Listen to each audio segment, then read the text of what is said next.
Le voyage de ce modeste joyau jusqu'à votre table s'étend sur des milliers de kilomètres. Vous serez peut-être étonné d'apprendre que pour satisfaire une demande toujours croissante, les États-Unis importent et transforment chaque année des milliers de tonnes de sel rose de l'Himalaya. Ce sel unique n'est pas seulement une épice parmi d'autres, c'est un symbole de santé et de bien-être, reconnu pour sa richesse en minéraux et son goût extraordinaire.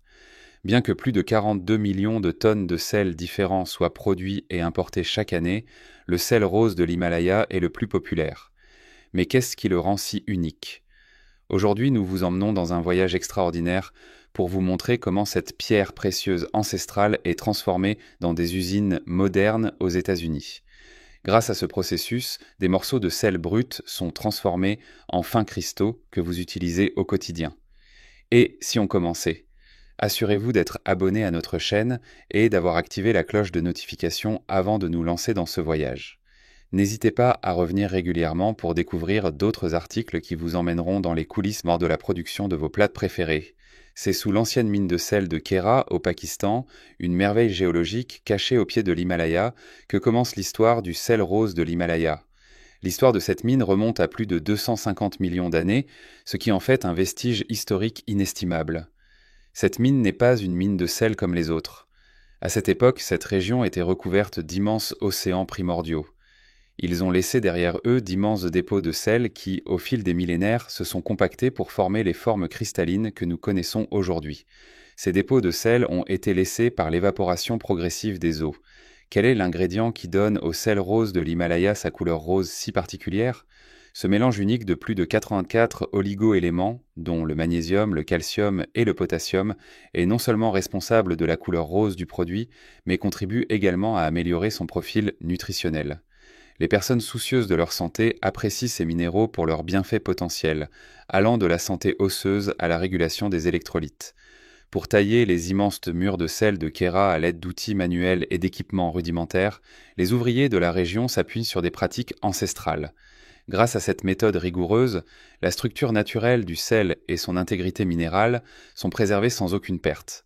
Après avoir été extraites des mines, ces encombrantes pierres de sel sont transportées jusqu'aux États-Unis où elles entament leur périple ardu.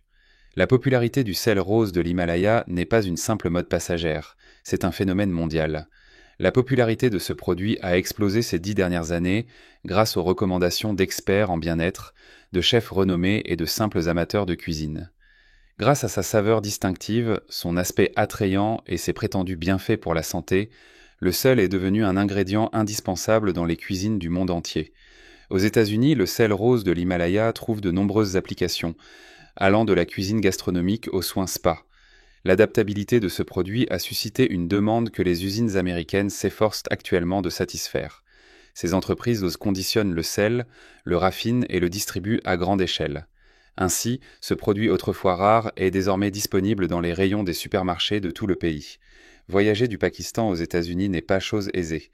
Après une extraction méticuleuse, les gros sels sont chargés sur des camions lourds, qui les transportent ensuite vers les installations portuaires où ils sont nécessaires.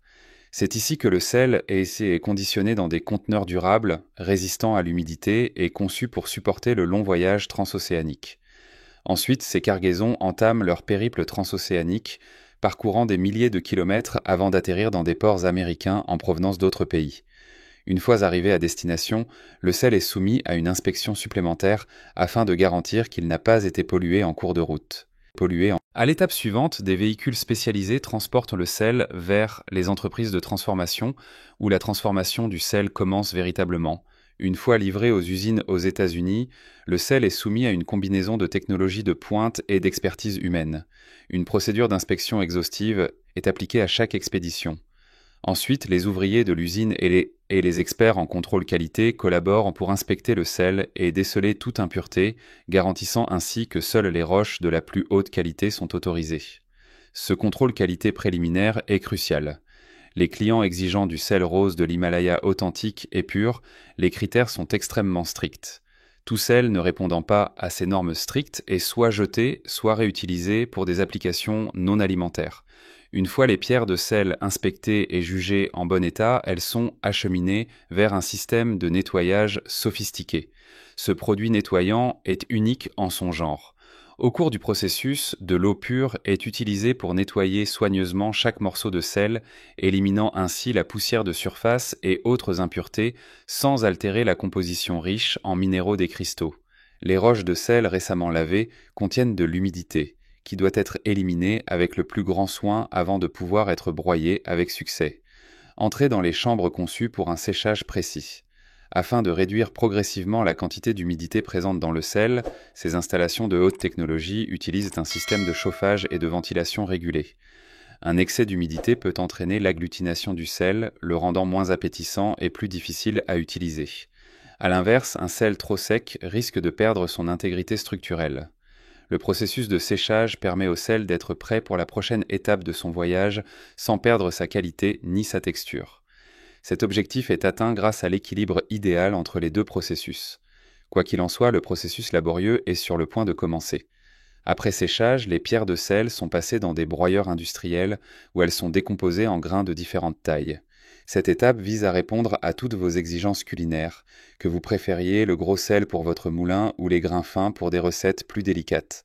Une fois moulu, le sel est ensuite calibré et catégorisé selon sa taille et sa texture. Chaque calibre est spécifiquement conçu pour remplir une fonction précise, comme assaisonner un steak juteux ou apporter la touche finale à un dessert savoureux. Ce processus de calibrage minutieux garantit à chaque client un produit parfaitement adapté à ses préférences culinaires. Le tri optique est l'un des procédés les plus remarquables du processus de fabrication. Afin d'identifier les défauts du sel, ces machines utilisent des caméras et des capteurs sophistiqués pour examiner chaque granule individuellement. Les imperfections et impuretés, quelle que soit leur taille, sont identifiées et éliminées du lot, même les plus infimes. L'utilisation de cette technologie garantit un résultat final de la plus haute qualité. Chaque grain de sel rose de l'Himalaya est produit selon les normes les plus strictes, qu'il soit destiné à une cuisine gastronomique ou à un foyer soucieux de sa santé. Une fois le sel raffiné et transformé, il est prêt à être conditionné. La première étape consiste à conditionner d'énormes quantités de sel dans des conteneurs destinés à un usage industriel.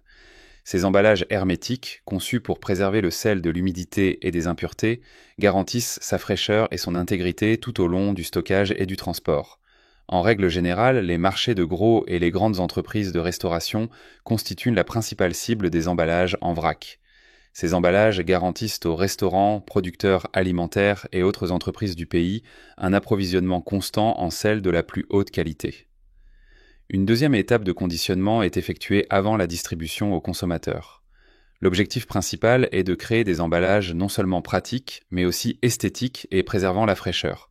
L'emballage, qui va des sachets Ziploc aux bocaux en verre raffiné, répond aux goûts variés des consommateurs. Pour accroître l'attrait du produit sur le marché, l'emballage de vente au détail est un facteur crucial. Le sel rose de l'Himalaya se distingue dans les rayons grâce à ses motifs attrayants et à ses caractéristiques fonctionnelles, ce qui le rend idéal pour attirer les clients soucieux de leur santé. Cependant, certains sels roses de l'Himalaya ne se retrouvent pas dans votre cuisine. Seule une partie est réservée à la fabrication de lampes de sel époustouflantes. Ces énormes morceaux de sel sont minutieusement sculptés pour leur donner des formes uniques, puis équipés de luminaires pour créer de magnifiques lampes diffusant une lumière éclatante. On prétend que ces lampes purifient l'air et créent une atmosphère apaisante, ce qui explique leur popularité comme produit de bien-être. Ces échantillons illustrent une fois de plus la polyvalence du sel rose de l'Himalaya, démontrant son importance au-delà du domaine culinaire. Tout au long du processus de production, la qualité est primordiale. Une batterie complète de contrôle qualité est effectuée sur les produits finis avant leur expédition. Ces tests examinent tous les aspects, de la teneur en minéraux à la granulométrie, en passant par l'intégrité de l'emballage. Afin de garantir que chaque lot répond aux normes industrielles les plus strictes, les analystes de l'usine effectuent des observations visuelles et des examens en laboratoire. Grâce à cet engagement qualité, les consommateurs sont assurés d'obtenir un produit non seulement sans risque, mais aussi de la plus haute qualité possible. Le sel est désormais conditionné et prêt à être distribué. Il est de la responsabilité des usines américaines de garantir la distribution de leurs produits à un large éventail de commerces grâce à un vaste réseau de distribution. Des millions de personnes ont désormais facilement accès au sel rose de l'Himalaya, disponible dans divers endroits, notamment les marchés bio haut de gamme, les épiceries de proximité et les plateformes en ligne. L'efficacité de ce réseau de distribution garantit la qualité et la fraîcheur constante du sel, quel que soit le lieu de vente. Le développement durable devient un élément essentiel de la production moderne, et les usines de production de sel rose de l'Himalaya ne font pas exception à cette tendance. Plusieurs établissements ont mis en œuvre des procédures respectueuses de l'environnement, comme la réduction de la quantité d'eau utilisée pour le lavage et l'utilisation de machines plus économes en énergie. De plus, certaines entreprises collaborent avec d'autres groupes pour promouvoir des techniques d'extraction minière respectueuses de l'environnement au Pakistan, contribuant ainsi à la préservation de cette ressource naturelle au bénéfice des générations futures. Cet engagement envers la préservation de l'environnement garantit la pérennité du sel rose de l'Himalaya en tant que produit commercialisable pendant de nombreuses années. Enfin, le voyage du sel rose de l'Himalaya s'achève à votre porte. Que vous l'utilisiez pour assaisonner vos plats préférés, prendre un bain détoxifiant ou illuminer un espace avec une lampe de sel, ce joyau ancestral a laissé une empreinte indélébile sur le monde. Son acheminement depuis l'Himalaya jusqu'à votre cuisine témoigne de la force que peut apporter l'alliance de la tradition, de la créativité et de la coopération internationale. Ceci conclut le remarquable voyage du sel rose de l'Himalaya. Ce voyage, des mines ancestrales à votre table, est une histoire d'engagement, d'innovation et de préservation des traditions.